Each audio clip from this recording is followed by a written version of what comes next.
Okay, so this is probably going to be like a 2 or 3 part video. But let's see, I was just talking about the blood transfusion. And yeah, it totally didn't do what I thought it was going to do. I think it brought my hemoglobin up to like a 7.4, the doctor said. And I got 2 units of blood. So for me, that was kind of not, it's kind of not worth it, because now just with the iron supplements, my hemoglobin's getting better. But it's okay, and hopefully didn't catch anything. Yeah. So let's see. So we were in the hospital for 5 days. I was on bed rest for 4 out of the 5 with the Foley catheter, and it was just totally miserable. The nurses had to bathe me, and you want to grab her, babe? No. I'll give her some. Yeah, the nurses had to bathe me, which was just miserable. I mean, terrible. And there's a baby in the background. I'll introduce you to her. Blog, brain dead. Let's see. I was so swollen. So swollen. There she is. That's my baby. Yeah, so swollen. No one tells you how swollen you're gonna get. Down there, I was extremely swollen, and those ice packs that they give you, man, oh man, they amazing. Finally, they after the blood transfusion, and I wasn't dizzy anymore or lightheaded or anything. They took the Foley catheter out, and I was able to get up and move around, and I was able to shower, and able to clean myself, which is great. The day after they took the Foley catheter out, we went home, and when we got home, I ended up getting a UTI from the darn Foley catheter, and that was pretty miserable.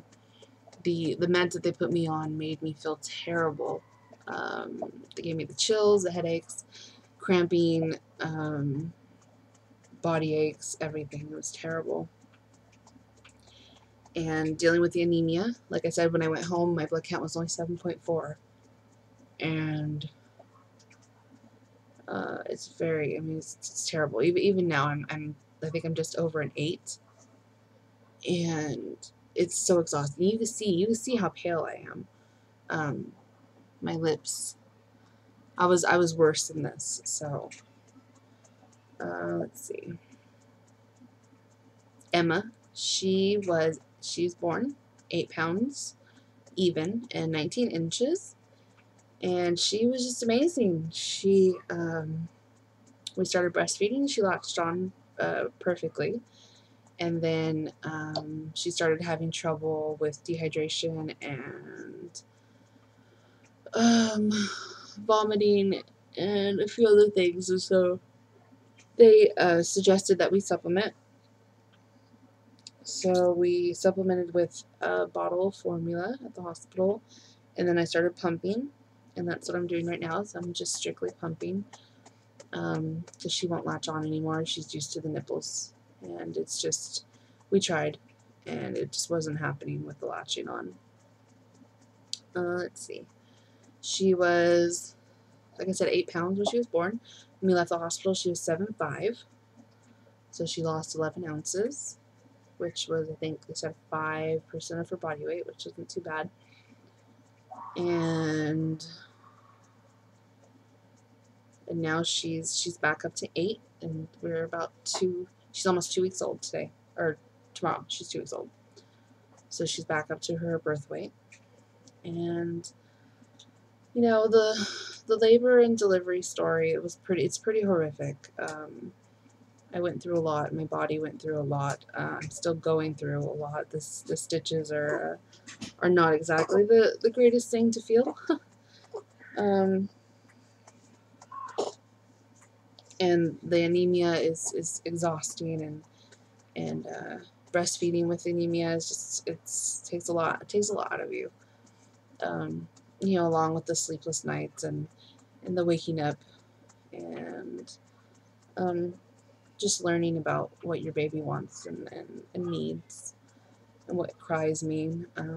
But Chris has been amazing. He's at the hospital while I was on bed rest. You know, he did all the diapers and he brought the baby to me and he was incredible. He did all the paperwork and I don't know what I could have done without him. I mean, even now he's just incredible.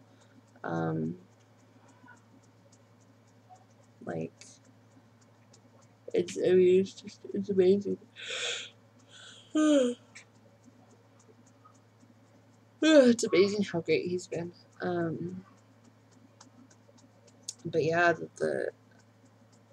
after everything that's happened to me, it's really making me think, like, do I want to have another baby?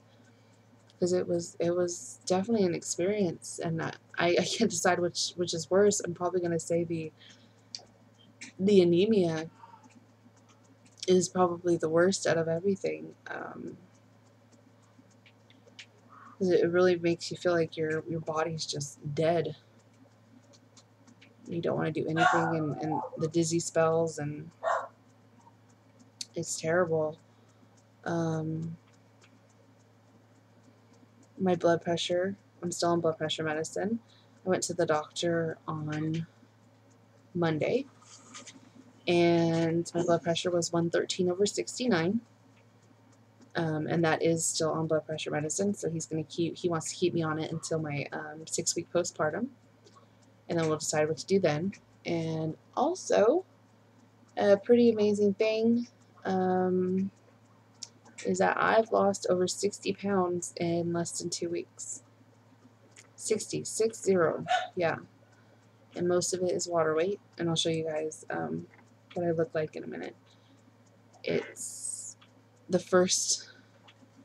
probably the first week I was just sweating like crazy and peeing like crazy, and in the hospital I was peeing 4 liters a day into the Foley catheter after I got off of the magnesium sulfate.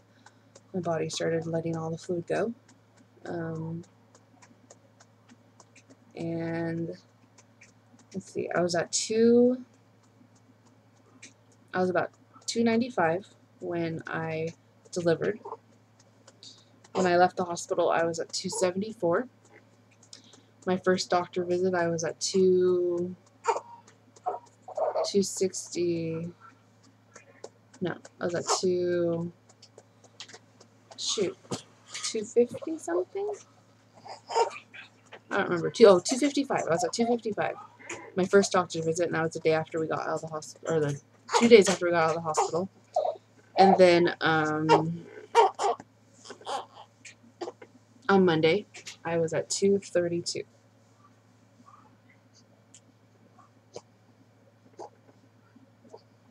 Yeah, 232. So, my pre-pregnancy weight was 262.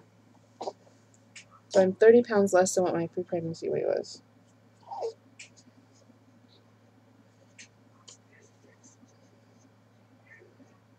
Oh, she's awake, guys. So let me introduce you to Emma, since she's awake right now and crying. She's a little fussy. She has her first diaper rash, which I feel horrible about, but I've figured as much because she has sensitive skin, or I have sensitive skin. But here's my baby.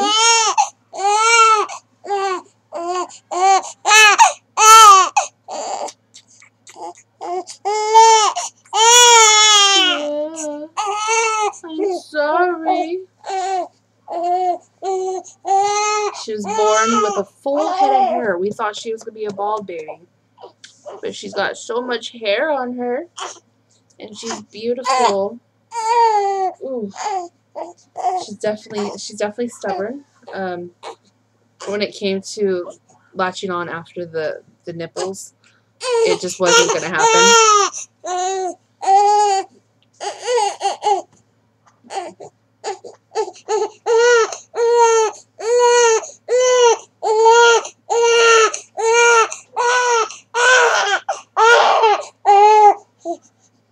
Sorry, I'm sure you guys don't want to hear a crying baby. Well, she's just hungry. And yeah, you know, being home has been great. I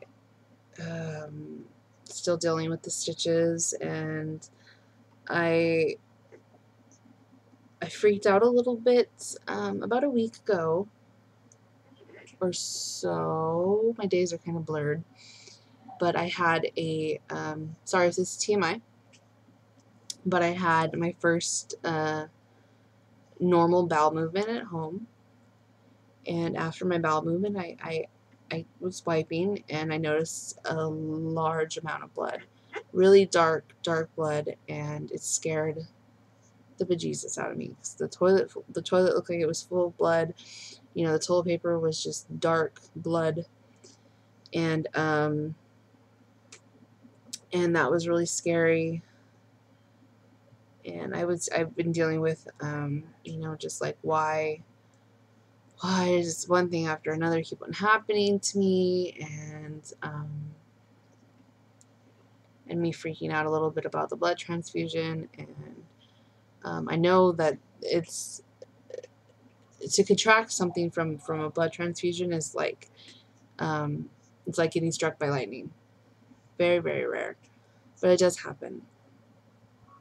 And so I can't wait to have a blood test to ease my mind. It's really scary, but you know, that's life. That's what I felt I needed, and at the time it made me feel better. What else? Yeah, the UTI was just horrible. I've never had a UTI so bad. During that Foley catheter, it was terrible. The nurses were absolutely incredible. Every woman but me and one in labor and delivery while I was there had a C-section. So there's only 2 vaginal births in 5 days that I was there. All the others had C-sections, which I just think is crazy. They were actually planning a C-section for me because I was stalled at 4 centimeters for so long. And thank God, you know, I dilated to 10 because the C-section, I think for me would have just been worse.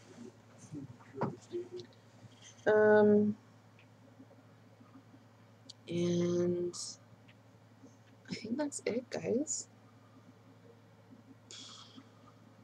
Yeah, it's been rough, but I'm surviving, and I'm so grateful to have my beautiful child with me and to watch her grow and see how she's changing every single day. Like, I can't even believe it's going to be 2 weeks tomorrow. That's just crazy. And I'm so sorry that it took me so long to make a video. But let me show you my post-pregnancy body. 60 pounds. Hopefully you'll be able to see. Take care.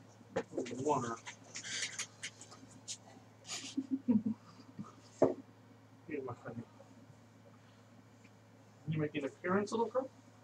Did you make an appearance with your Hannibal Lecter haircut? So. Oh, yeah? I'm kind of see.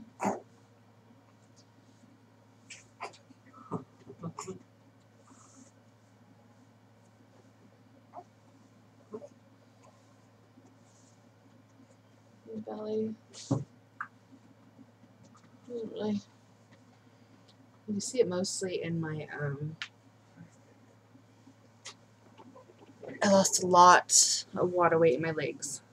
So I'll talk to you guys later, okay? Bye.